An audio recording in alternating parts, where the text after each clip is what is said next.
세계유인 전기 7편 베토벤. 슬픔에 잠긴 소년. 깊은 밤이었습니다. 루트비, 어서 썩 일어나지 못하겠느냐? 갑작스런 고함 소리에 루트비는 깜짝 놀라 잠에서 깨어났습니다.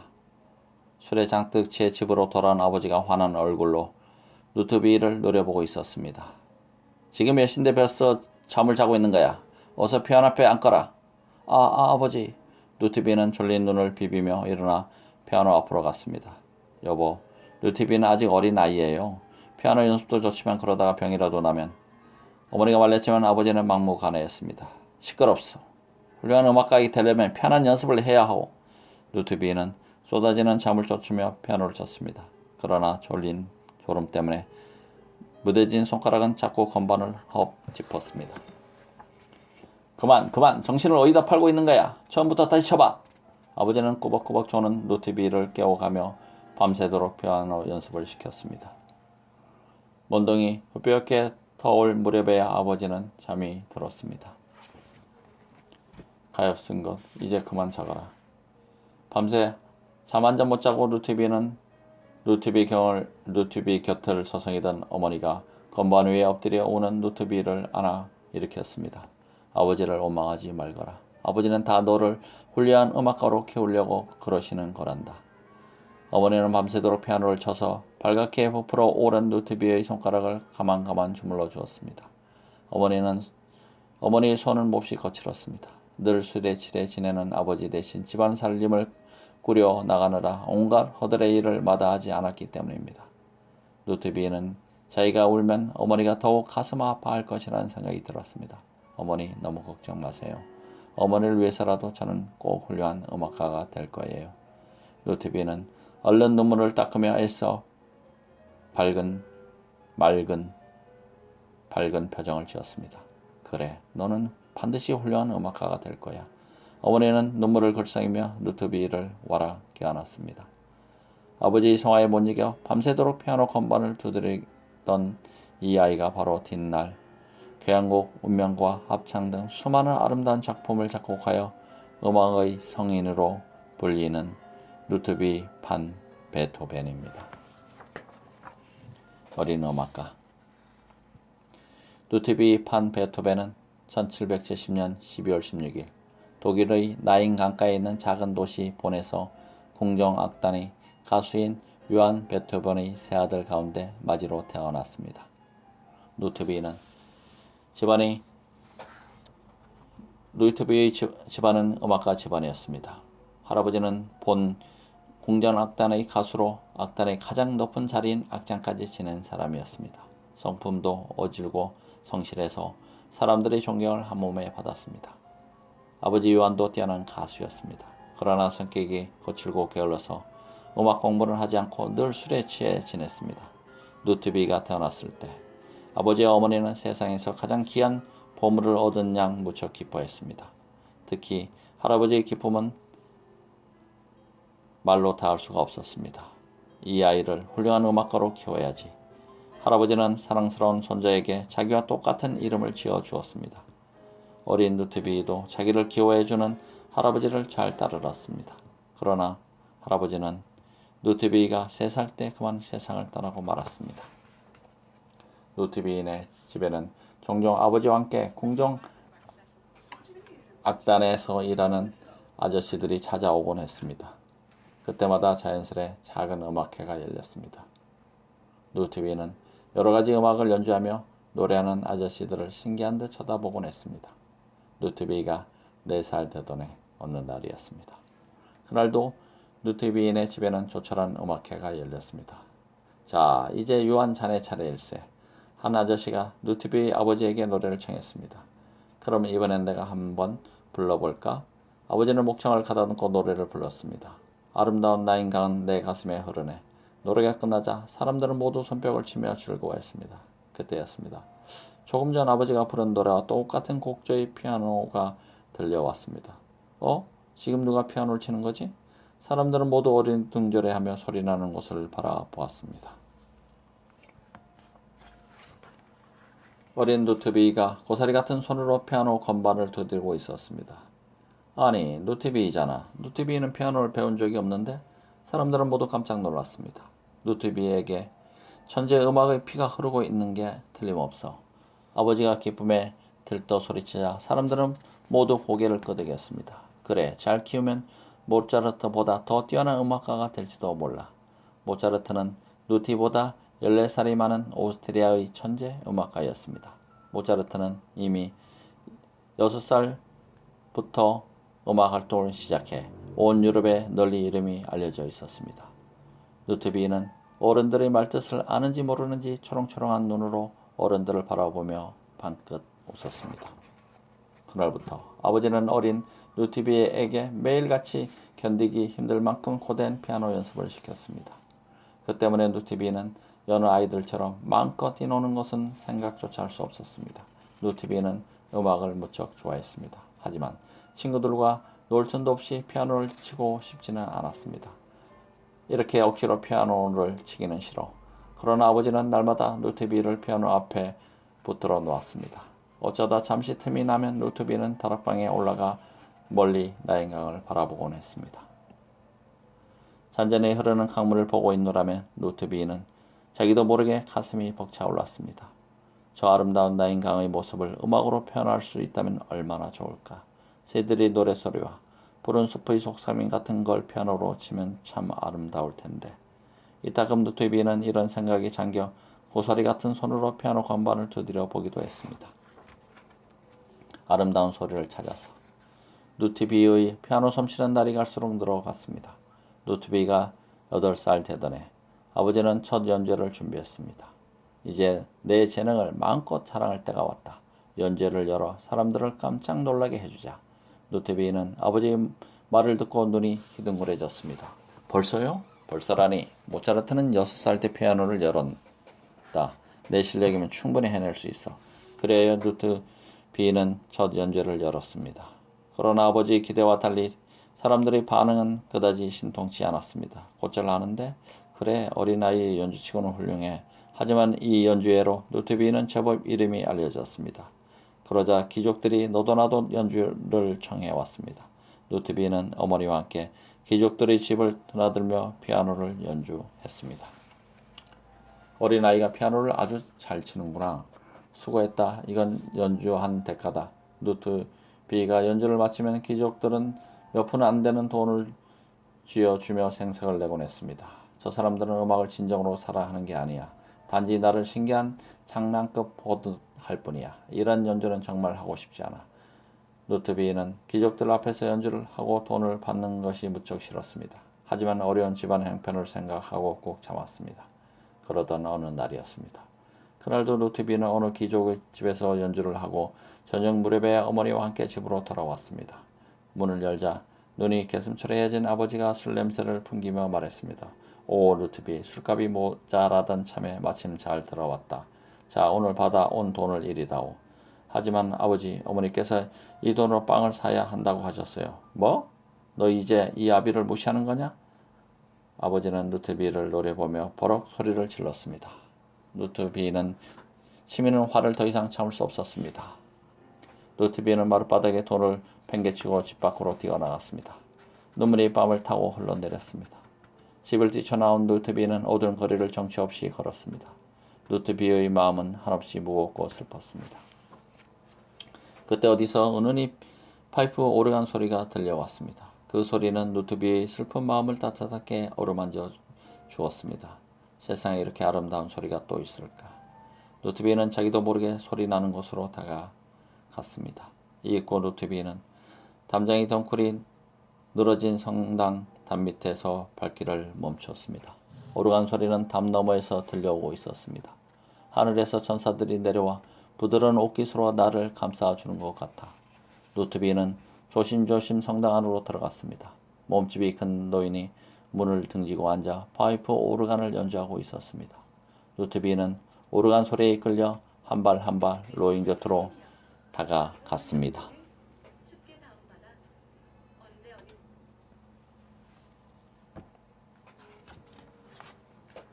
그때 인기척을 느낀 노인이 연주를 멈추고 뒤를 돌아보았습니다. 노트비는 깜짝 놀라 그 자리에 섰습니다. 연주를 방해했다면 죄송해요. 노트비는 얼굴이 홍당무처럼 빨개졌습니다. 노인은 노트비의 얼굴을 천천히 들여다보니 다정한 목소리로 물었습니다. 아니 괜찮다. 그런데 여긴 무슨 일로 왔니? 음악 소리가 너무 아름다워서 그만. 노트비는 기어들어가는 목소리로 대답했습니다. 그래? 음악 소리에 이끌려 왔단 말이지. 음악을 무척 좋아하는 모양이구나. 그런데 내 이름은 뭐니? 루트비 판 베토벤이에요.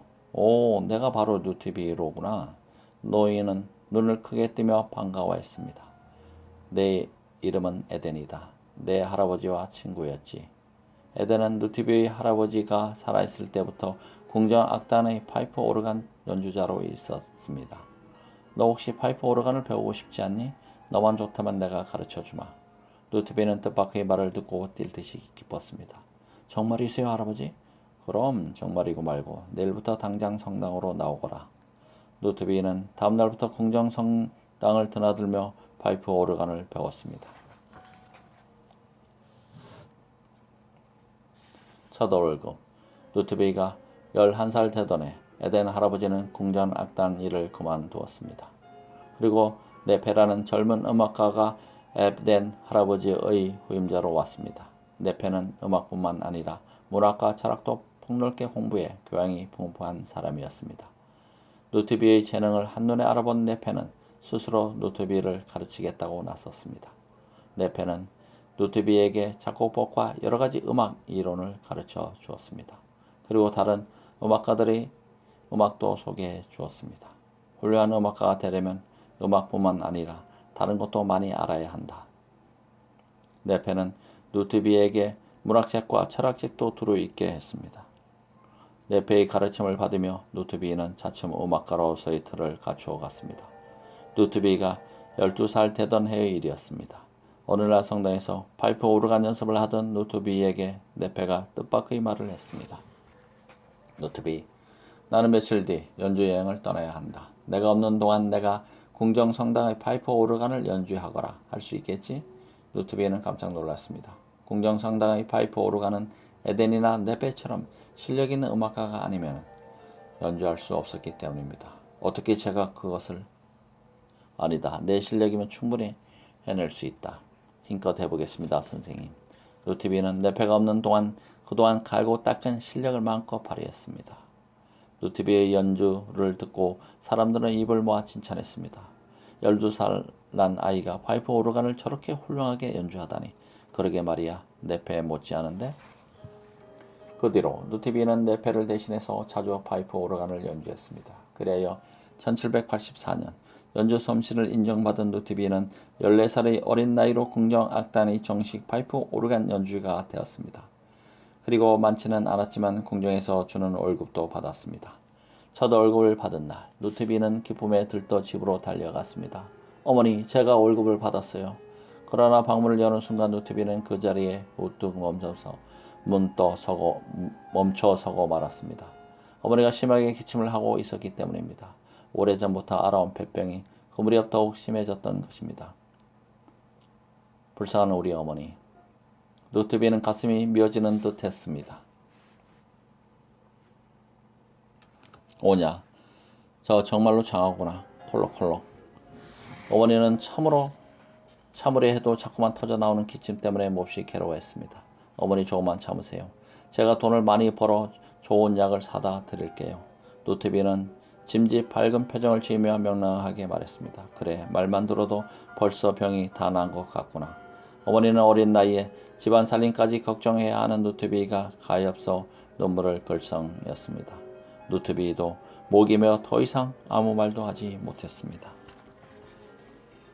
모차르트를 만나다. 1787년 어느덧 루트비는 17살이 되었습니다.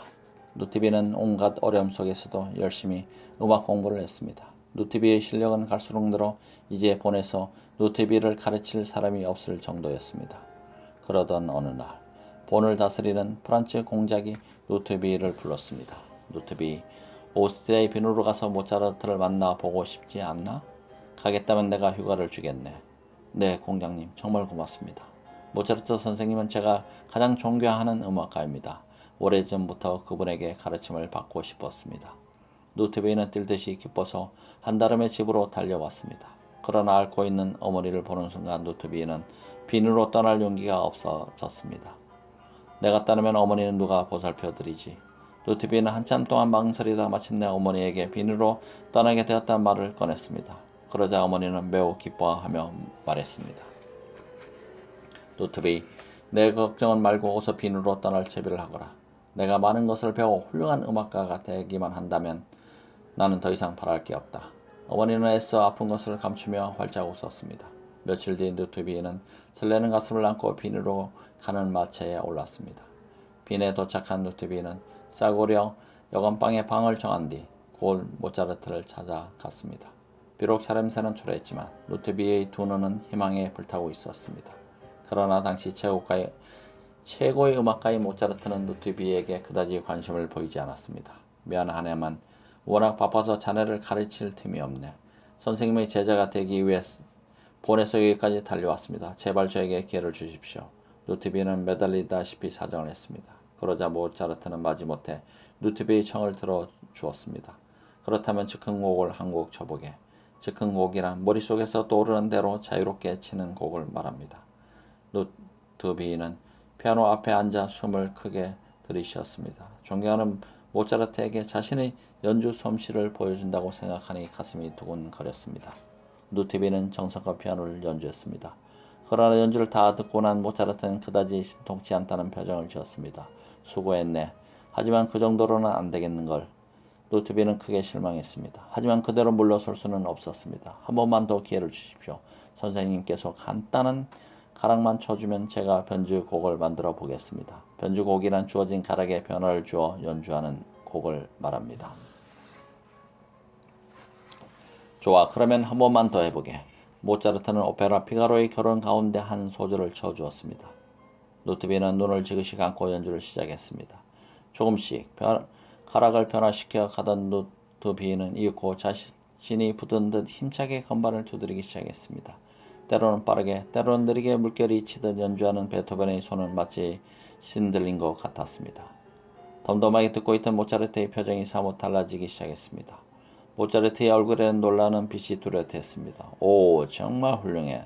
자칫 잘못했다가는 뛰어난 음악가를 몰라볼 뻔했네. 모차르트는 흥분에 들떠 옆방에 있는 친구들에게 소리쳤습니다. 여보게들, 이 청년을 잘 기억해두게. 앞으로 세상을 깜짝 놀라게 할 음악가 루트비 판 베토벤일세. 루트비는 만세라도 부르고 싶은 심정이었습니다. 그래 루트비는 그날부터 모차르트의 제자가 되어 작곡법을 배웠습니다.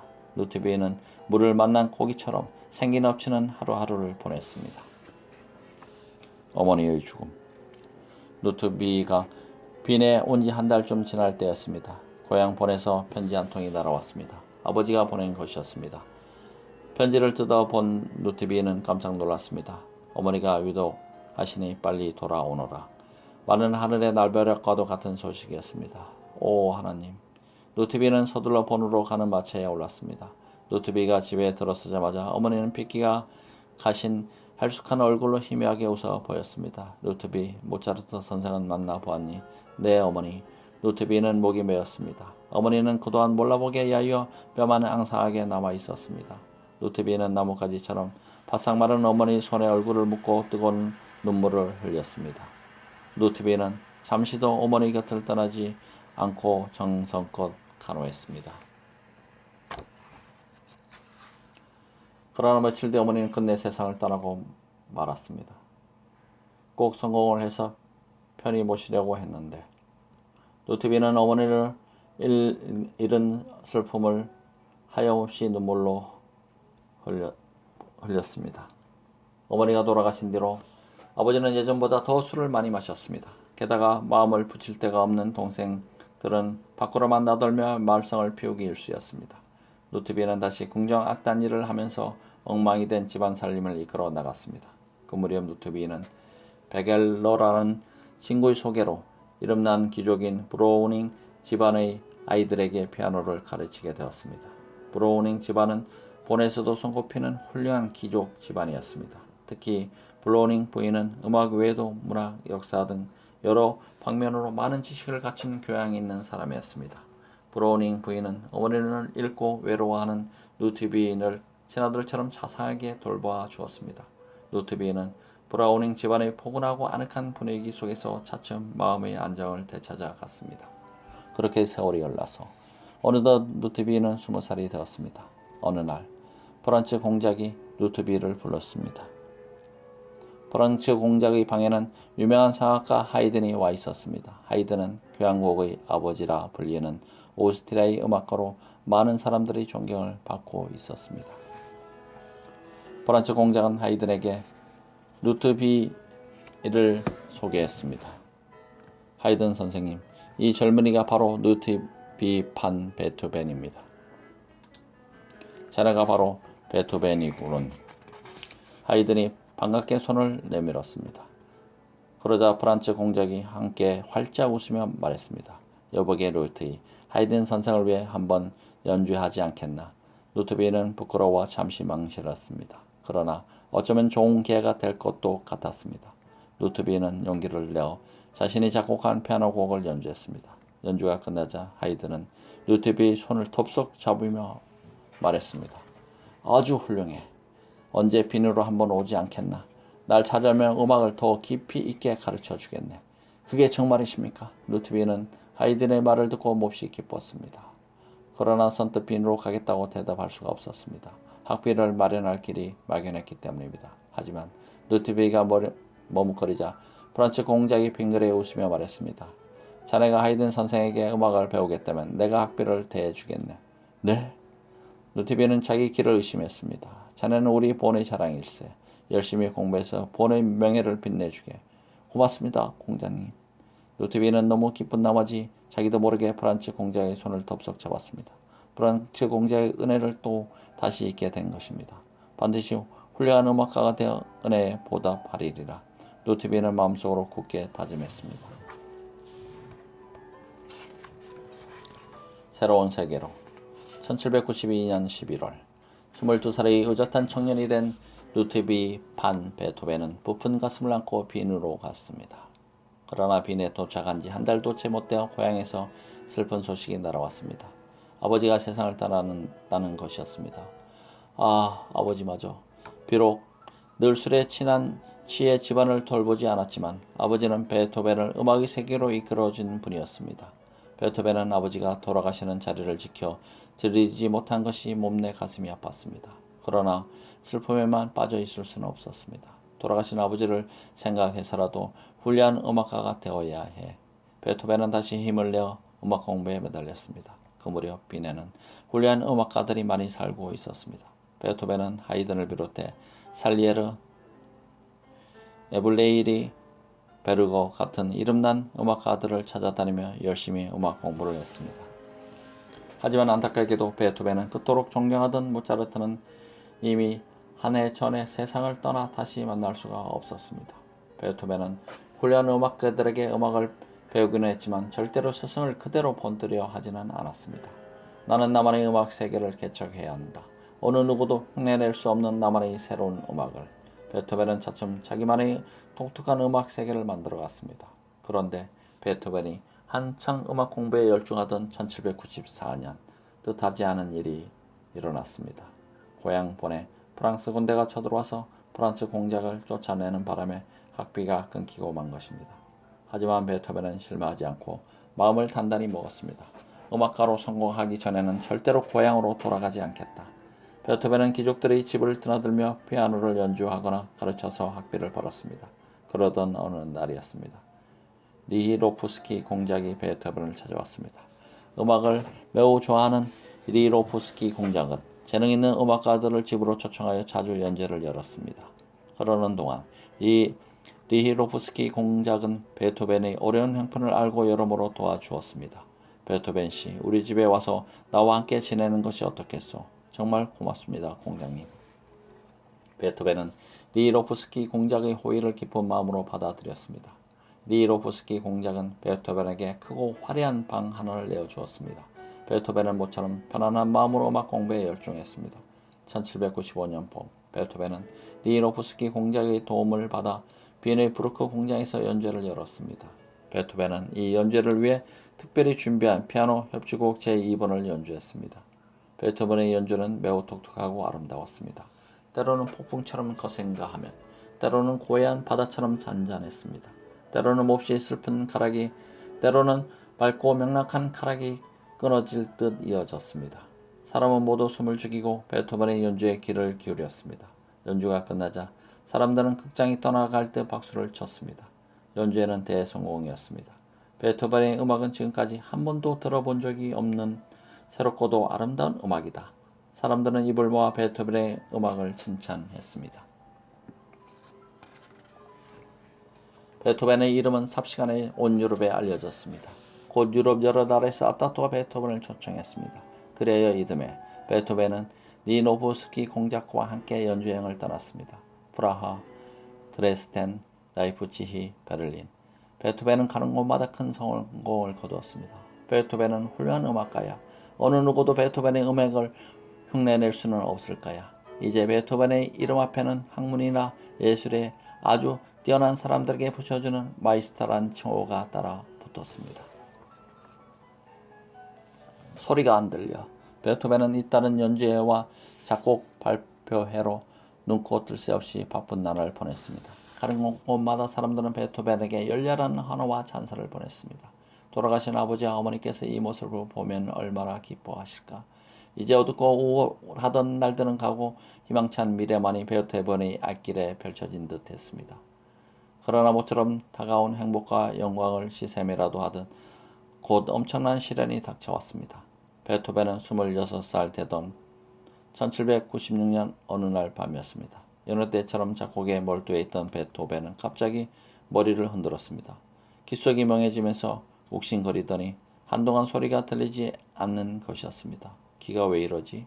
베토벤은 가슴이 철렁 내려앉았습니다. 음악가에게는 소리를 들을 수 있는 귀가 생명과도 같기 때문입니다. 겁이 덜컥 난 베토벤은 곧바로 의사를 찾아갔습니다. 몸과 마음이 지쳐서 생긴 병인이 조용한 시골에 가서 잠시 쉬는 게 좋겠습니다. 의사는 약을 지어주며 당분간 쉴 것을 권했습니다. 그러나 작곡 주문과 연주회 요청이 밀려들어 베토벤은 잠시도 쉴 틈이 없었습니다. 기병은 날이 갈수록 심해졌습니다. 귀가 안 들리게 되자 베토벤은 점점 사람들을 만나기 싫어졌습니다. 베토벤은 사람들이 눈을 피해 혼자서 우울하게 지냈습니다. 사람들도 들어진 머리카락에 덥수룩하게 자란 수염, 담령치 못한 옷차림을 한 베토벤을 차츰 외면했습니다. 베토벤은 사람들의 무관심 속에서도 열정적으로 작곡에 몰두했습니다. 머릿속에 음악이 떠오르면 먹는 것도 자는 것도 잊을 정도였습니다. 그 무렵 베토벤은 줄리에타라는 아가씨를 마음속 깊이 사랑하고 있었습니다. 줄리에타는 어느 이름난 귀족의 딸이었습니다. 베토벤은 마음이 울적할 때면 사랑하는 줄리에타를 생각했습니다. 그럴 때마다 어디선가 줄리에타의 속삭임이 들려오는 듯 했습니다. 용기를 잊지 마세요. 당신의 음악은 영원히 세상에 남아 수많은 사람들에게 기쁨을 줄 거예요. 그러나 베토벤은 사랑하는 줄리에타와 결혼할 수가 없었습니다. 서로 신분이 달랐기 때문입니다. 얼마 뒤 줄리에타는 어느 귀족에게 시집을 가고 말았습니다. 결국 내 사랑은 이루어지지 못하는구나. 줄리에타가 떠난 뒤 베토벤은 한동안 슬픔에 젖어 아무 일도 하지 못했습니다. 그러던 어느 날 밤이었습니다.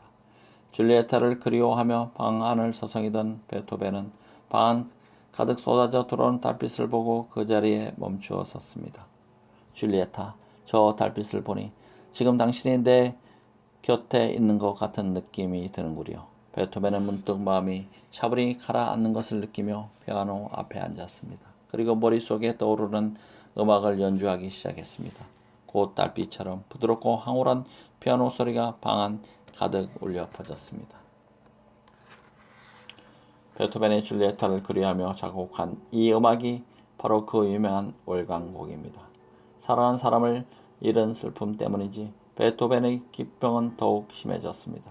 1802년 여름, 베토벤은 제자인 리스와 함께 다뉴브 강가의 하일리켄슈타트로 요양을 떠났습니다.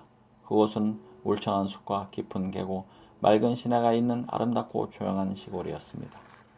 아름다운 숲을 산책하며 새들이 노래소리를 들을 때마다 베토벤의 마음은 한없이 평화로웠습니다. 그러나 베토벤의 귀는 자신도 모르는 사이에 자꾸만 나빠져 갔습니다. 그러던 어느 날 베토벤이 리스와 함께 숲속을 거닐고 있을 때였습니다. 선생님, 새소리가 무척 아름답지요. 리스가 무심코 베토벤에게 물었습니다. 그러나 베토벤은 아무 대답도 하지 않았습니다. 리스는 베토벤의 옷소매를 잡아당기며 다시 한번 큰 소리로 물었습니다. 리스의 얼굴을 보는 순간 베토벤은 깜짝 놀라 그 자리에 우뚝 멈춰 섰습니다. 분명 리스는 입을 달싹거리며 무슨 말을 하고 있는데 목소리가 전혀 들리지 않았기 때문입니다. 자네 지금 내게 뭐라고 했나? 베토벤이 몹시 당황해하며 물었습니다. 리스가 또다시 큰 소리로 말했지만 베토벤의 귀에는 아무 소리도 들리지 않았습니다. 귀가 아주 먹어버린 것입니다. 전혀 안 들려. 이젠 난 아주 기머리가 된 거야. 기머거리가 된 거야. 베토벤은 미친 듯이 집으로 달려갔습니다. 그리고 문을 걸어 잠근 채 머리를 쥐어 뜯으며 몸부림쳤습니다. 오 하나님, 저는 아직 할 일이 많습니다. 제발 다시 한번 들을 수 있는 기회를 주십시오. 베토벤은 여름이 다가가도록 슬픔에 헤어나지 못했습니다. 내게 음악은 곧 생명이야. 음악을 할 수 없다면 차라리 죽어버리는 게 나아. 베토벤은 마침내 자살하기로 결심했습니다. 어느 가을날 아침 베토벤은 동생들 앞으로 보내는 유서를 썼습니다. 나는 6년 동안이나 기병을 알아왔다. 그리고 그 사실을 감추려고 사람들과 떨어져 외롭게 살아왔다. 그동안 죽고 싶을 때가 한두 번이 아니었지만 음악 때문에 죽을 수가 없었다. 하지만 이제 기가 완전히 먹어버렸으니 더 이상 음악을 만들 수도 없다. 이제 내겐 그런 고통을 참고 살만한 용기가 없다. 그런데 유서를 쓰고 나자 베토벤은 이상하게도 마음이 차분히 가라앉는 것을 느꼈습니다. 그때 마음속에서 우렁찬 목소리가 들려왔습니다. 음악은 꼭 귀로만 듣는 것이 아니다. 내게 아직도 마음의 귀가 열려있다. 마음속 깊은 곳에 울려 퍼지는 영혼의 소리에 귀를 기울여라. 베토벤은 가슴에 손을 얹고 가만히 귀를 기울였습니다. 그러자 마음속 깊은 곳에서 수많은 소리들이 한꺼번에 아우성치듯 들려왔습니다. 어린 시절에 들었던 아버지의 노래소리와 궁정 성당의 파이프 소리도 들려왔습니다. 흥분에 외치던 모차르트의 목소리와 속삭이는 듯한 줄리에타의 달콤한 목소리도 들려왔습니다. 베토벤의 가슴 속에서 문득 살아야겠다는 의지가 뜨겁게 솟구쳤습니다. 그래, 비록 귀로 들을 수는 없지만 아직 마음의 귀가 열려있다. 베토벤은 또 주먹을 불끈 쥐었습니다. 나는 마음의 소리로 작곡을 하리라. 그리하여 이 불행한 운명을 이겨내고 사람들의 마음을 사로잡을 음악을 만들고야 말리라. 고통을 잊고 일어서다. 하일리겐슈타트에 찬바람이 불어올 즈음 베토벤은 빈으로 돌아왔습니다. 베토벤의 가슴은 새로운 의지로 가득 차 있었습니다. 베토벤은 마음속에서 울려 나오는 소리에 귀를 기울이며 미친 듯이 작곡에 몰두했습니다. 졸졸졸 흐르는 맑은 시냇물 소리, 하늘 높이 날아오르는 지저귀는 새들이 노랫소리, 천둥소리, 지붕을 때리는 소나기 소리. 베토벤은 그 어느 것 하나 잊지 않았습니다. 사람들이 따돌림을 받으며 외롭게 살아온 베토벤의 마음속에 그 모든 소리들이 또렷이 남아 있었습니다. 1804년 베토벤은 오랫동안 공을 들인 끝에 영웅 교향곡을 완성했습니다. 교향곡이란 서로 다른 수십 가지의 악기들로 이루어진 관여 악단이 연주하는 규모가 큰 음악입니다. 베토벤은 이 곡을 만들면서 줄곧 프랑스의 군인이자 정치가인 나폴레옹을 생각했습니다. 나폴레옹은 프랑스 국민의 자유를 위해 싸운 위대한 영웅이다. 곡이 완성되던 날 베토벤은 뿌듯한 마음속으로 악보를 펴지어 이렇게 썼습니다. 영웅 교향곡, 이 곡을 나폴레옹에게 바치다. 그러던 어느 날이었습니다. 리스가 숨을 헐떡이며 달려와 말했습니다. 선생님, 나폴레옹이 스스로 프랑스 황제 자리에 올랐답니다. 리스는 얼른 종이에 그 사실을 써서 베토벤에게 전했습니다. 순간 베토벤의 얼굴이 무섭게 일그러졌습니다. 뭐라고? 황제? 그러면 나폴레옹 프랑스 국민들을 위해 싸운 것이 아니라 황제가 되기 위해 국민들의 피를 흘리게 했단 말인가? 아, 내가 그런 사기꾼을 위해 교향곡을 작곡했다니. 베토벤은 영웅 교향곡의 표지를 박박 찢어버렸습니다. 그리고 다시 새 제목으로 바꿔 달았습니다. 영웅 교향곡 어떤 위를 기리며 웅장하고 힘찬 기상이 엿보이는 영웅 교향곡은 많은 사람들의 사랑을 받았습니다. 베토벤의 창작 의욕은 날이 갈수록 더욱더 활활 타올랐습니다. 1808년 베토벤은 운명 교향곡과 전원 교향곡을 잇따라 발표하여 세상을 놀라게 했습니다. 베토벤은 천둥이 치는 듯 웅장한 소리로 시작하는 운명 교향곡의 악보 전문에 이렇게 적었습니다. 운명은 이렇게 우리 삶의 문을 두드린다. 운명 교향곡은 가혹한 운명과 용감하게 맞서 싸우는 베토벤의 의지가 엿보이는 작품입니다. 그리고 전원 교향곡은 베토벤이 그토록 사랑했던 아름다운 자연의 모습을 음악으로 옮긴 작품입니다. 베토벤은 이 곡에서 자연의 평화로움과 신비로움을 놀랄 만큼 아름답게 표현해냈습니다. 베토벤의 음악에 대한 열정은 끝이 없었습니다. 베토벤은 그 뒤로도 계속해서 여러 개의 교향곡과 피아노 곡을 작곡했습니다. 그러는 가운데 베토벤의 몸은 점점 쇠약해졌습니다. 젊은 시절을 어렵게 보낸 데다 작곡을 몰두하느라 몸을 제대로 돌보지 않았기 때문입니다. 베토벤은 잦은 병치레 하면서도 작곡을 멈추지 않았습니다. 1824년 베토벤은 5년이라는 긴 세월을 쏟아부어 장엄미사라는 미사곡을 작곡했습니다. 미사곡은 성당에서 미사를 드릴 때 연주하는 엄숙하고 경건한 음악입니다. 그리고 이듬해 베토벤은 그동안 틈틈이 써온 합창 교향곡을 마무리했습니다. 이 교향곡은 베토벤이 많은 작품들 가운데서도 가장 뛰어난 걸작으로 손꼽히는 작품입니다. 그해 5월 7일 빈의 케런트 너터루 극장은 베토벤의 합창 교향곡을 들으러 온 사람들로 발 디딜 틈이 없었습니다. 이윽고 우레와 같은 박수를 받으며 베토벤이 무대 한가운데로 걸어 나왔습니다. 그리고 그 뒤를 이어 또 한 사람 지휘자가 따라 나왔습니다. 베토벤은 이 작품을 자신이 직접 지휘하고 싶었습니다. 그러나 소리를 들을 수 없는 자신이 지휘를 하면 어떤 결과가 올지 잘 알고 있었습니다. 그래서 지휘를 한 사람 더 세우고 함께 지휘를 하기로 한 것입니다. 이윽고 두 사람의 지휘자가 힘차게 지휘방을 휘둘렀습니다. 곧 아름다운 음악 소리가 극장 안에 울려 퍼졌습니다. 음악은 합창으로 시작하는 사악장에서 절정에 이르렀습니다. 찬양하라 노래하라 하나님의 영광을 찬란한 기쁨과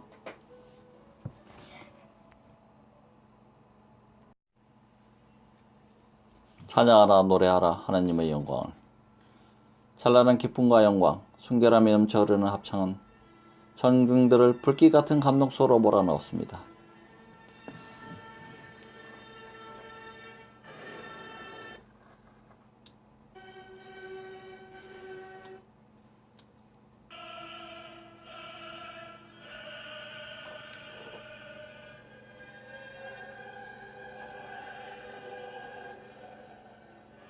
마침내 연주가 끝났습니다. 극장 안은 온통 흥분과 감격의 도가니였습니다.